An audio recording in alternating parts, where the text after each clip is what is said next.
Dulu kerajaan Aceh yang besar, 4 kerajaan Melayu di bawah, Aceh di atas. Turun ke bawah kerajaan Melayu Langkat. Itulah Masjid Azizi yang besar di Tanjung Pura.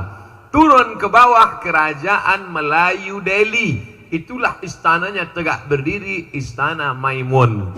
Turun ke bawah kerajaan Serdang. Itulah kampung halaman Al-Mukarram Ustadz Ahmad Muhajir. Turun ke bawah kerajaan Melayu Asahan. Ada seorang raja bernama Sultan Iskandar Muda.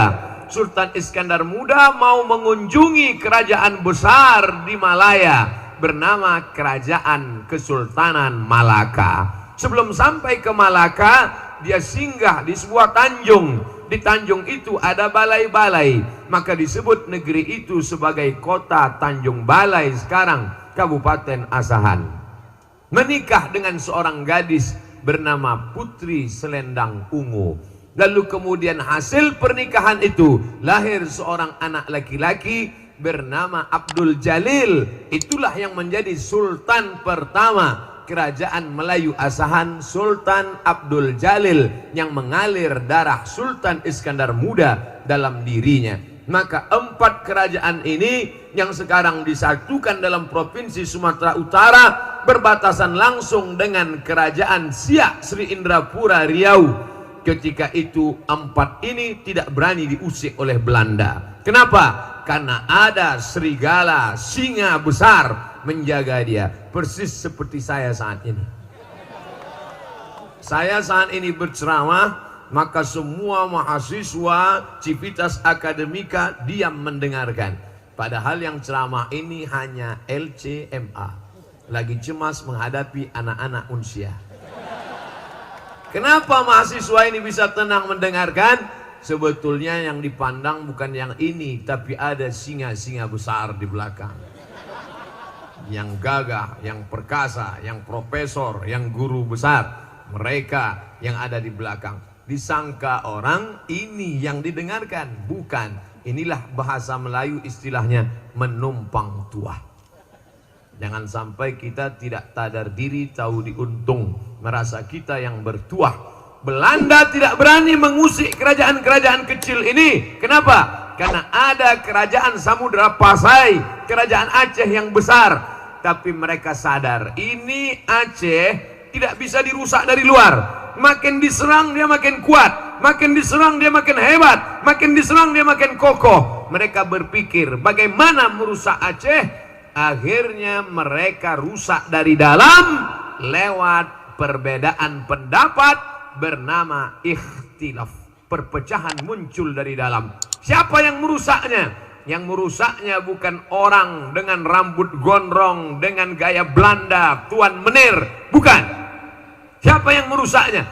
Yang merusaknya adalah orang yang bersorban, pakai jenggot panjang, pakai jubah. Yang kebetulan sifatnya sama, jangan tersinggung dulu. Ini cerita masih panjang. Yang merusak Aceh adalah orang yang bersorban, pakai jubah 2 lapis, pakai jenggot panjang, gaya-gaya ulama. Siapa namanya? Syekh Abdul Ghafur. Baru saja pulang dari Makkah Al-Mukarramah, belajar Syafi'i, belajar Maliki, belajar Hanafi, belajar Hambali. Dia kuasai perbedaan mazhab, tapi tujuannya ingin mengobok-obok umat Islam dari dalam. Dia pun pulang dengan karisma ulama, bajunya ulama, isinya snok hor gronye setan laknatullah alaih. Akhirnya dia obok-obok, belajar dari masa lalu. Kita pernah punya kejayaan yang hebat luar biasa. Dunia ini isinya itu-itu saja. Sejarah berulang, musim berganti, tapi dunia tak pernah berubah. Dulu namanya Snuk Horgronye, munafik kafir, dia robah namanya menjadi Abdul Ghafur. Pura-pura dia masuk Islam, tinggal 6 bulan di Makkah. Didekatinya ulama Nusantara yang kebetulan hebat waktu itu, menjadi ahli hadis, ahli tafsir di Makkah. Laki-laki itu bernama Syekh Muhammad Nawawi Al-Bantani. Al-Bantani sudah jadi provinsi Banten. Satu lagi ulama besar menjadi imam Masjidil Haram, Syekh Ahmad Khatib Al-Ming Al-Minkabawi. Al-Minkabawi suku besar Minangkabau.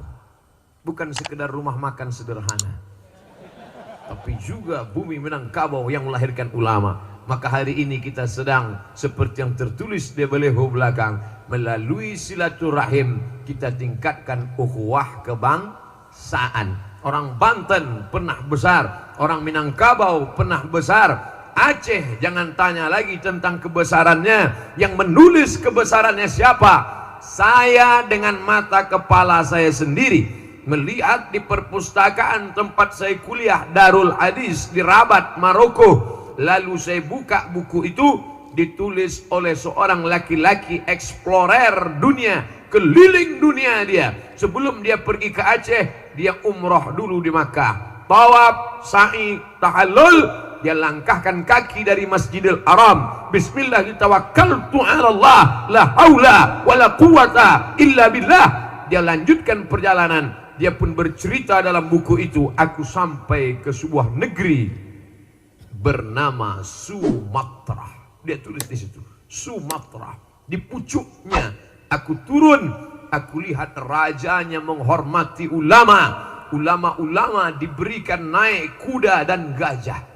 Kuda dan gajah waktu itu mungkin sekarang Alphard lah. Bukan maksudnya ulama mau dikasih mobil dinas, enggak, sikit pun tidak ada. Jangan tersinggung. Kadang penguasa ini kalau kita ngomong ini dia tersinggung. Ya kalau mau dikasih ya nggak apa-apa. Aku melihat ulama dan rajanya akrab. Mereka berjubah warna baju dan putih. Apa nama bukunya?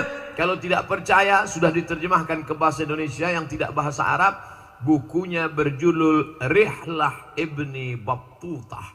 Makamnya masih ada sekarang di Maroko. Makanya nama saya buat di internet Somad Maroko.